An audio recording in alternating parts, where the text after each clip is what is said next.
यज्ञाद् दानै न क्रियाभिः न तपोभिरुग्रैः एवं उपसक्तहं न लोके द्रष्टुम त्वदन्येन कुरु प्रवीर। भगवान कहते हैं कि जो अज्ञानी व्यक्ति है वो कई प्रकार के प्रयत्न कर ले परंतु परमात्मा के नजदीक नहीं पहुंच पाता।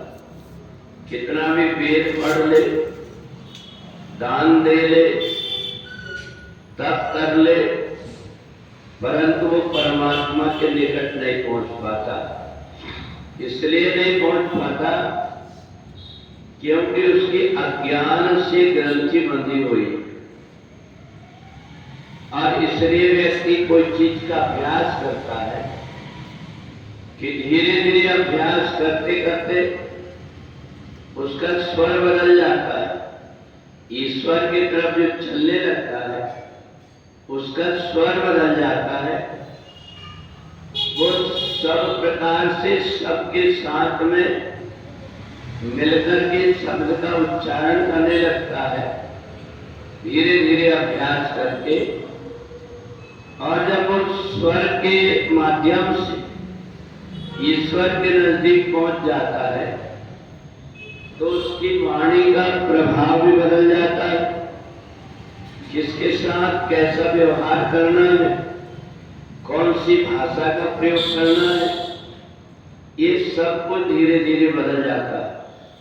पर जब तक अज्ञान की ग्रंथि अंदर बंधी हुई होती, व्यक्ति जो कुछ भी कार्य करता है उसका बाहरी इंद्रियों से सब संबंध रहता है। वो अगर भगवान की प्रार्थना करता है तो भी उसकी प्रार्थना में मिठास नहीं आ पाती। वो अगर भगवान का मंत्र जाप करता है तो भी उसके मंत्र में श्रद्धा उत्पन्न नहीं हो पाती। वो अगर कोई तप करता है तो भी केवल दिखावा मात्र रहता है, उससे इंद्रियां उसकी तपती नहीं। अगर इंद्रियां तप गई होती तो व्यक्ति का आचरण बदल गया होता, उसकी भाषा बदल गई होती, उसका व्यवहार बदल गया होता।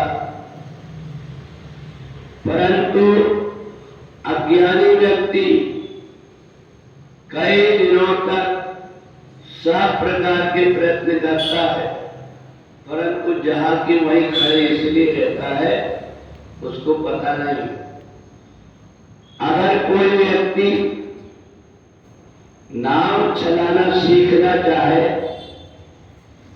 तो उसको ज्ञान करना पड़ता है कि नाव यदि रस्सी से किनारे में बंधी हो तो कितना भी हम पतवार चलाए पर नाव यहां वहां होते रहेगी पर आगे नहीं बढ़ेगी। पर जिसको एक ही बात पता है कि नाव में बैठ करके पतवार चलाने से इस पार से उस पार चले जाते हैं और उनको ये पता नहीं रहता ये नाव में जो रस्सी किनारे में बंधी हुई है इसको खोलना पड़ता है। इतना अगर ज्ञान नहीं है, कितना भी वो मेहनत करे परंतु वहीं की वहीं पड़ा रहता है। ऐसा ही अज्ञानी व्यक्ति भी कितना भी तप करे, कितना भी अपने जीवन को आचार विचार दूसरे के दिखावा में अच्छा दिखाई दे, वाणी में अच्छा दिखाई दे, बाहर से वेशभूषा बना करके तिलक लगा ले, परंतु जब कभी किसी से व्यवहार करता है, जब किसी से कोई वाणी बोलता है, जब परमात्मा की प्रार्थना करता है और उसका भाव दिखने लगता है, परमात्मा का जो कुछ भी कर रहा है इसकी श्रद्धा जुड़ी हुई है और ये धीरे धीरे प्रयत्न करके ये स्वर के साथ में चलने लगा है। तो इसलिए जब तक व्यक्ति स्वर नहीं पकड़ पाता तब तक के वो उसकी भाषा बदलती रहती है, परंतु जब व्यक्ति समझ जाता है कि दूसरे व्यक्ति कैसा करके अपना स्वर बनाते हैं, दूसरे व्यक्ति कैसा करके भाव से मंत्र का जाप करते हैं, दूसरे व्यक्ति कैसा तप करके अपनी इंद्रियों को अपने वश में करते हैं, ये जब तक कि उनको ज्ञान ना हो तब तक कि वो कितना भी करता रहे, परंतु जहां की वहीं खड़ा रहता है। और इसलिए अर्जुन भगवान के पास है, परंतु अहंकार की डोरी से बंधा हुआ है, इसलिए परमात्मा को पहचान नहीं पाया।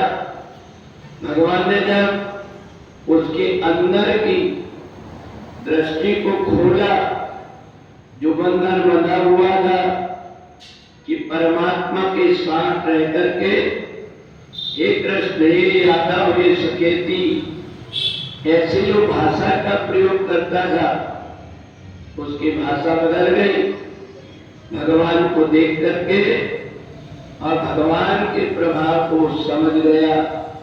तो जब तक हमें अज्ञान को दूर करके श्रद्धा और भक्ति के साथ में अपने आचरण और व्यवहार को अपने सुधार लेते, भले हम परमात्मा के कितने भी नजदीक रहे, कितनी भी सेवा करें, परंतु हम जहां के वहीं खड़े रहते हैं, जबकि एक घड़ी आधी घड़ी आधी से भी आज थोड़ा सा आचरण और व्यवहार व्यक्ति ने सुधारा और परमात्मा की कृपा होना शुरू हो जाती है।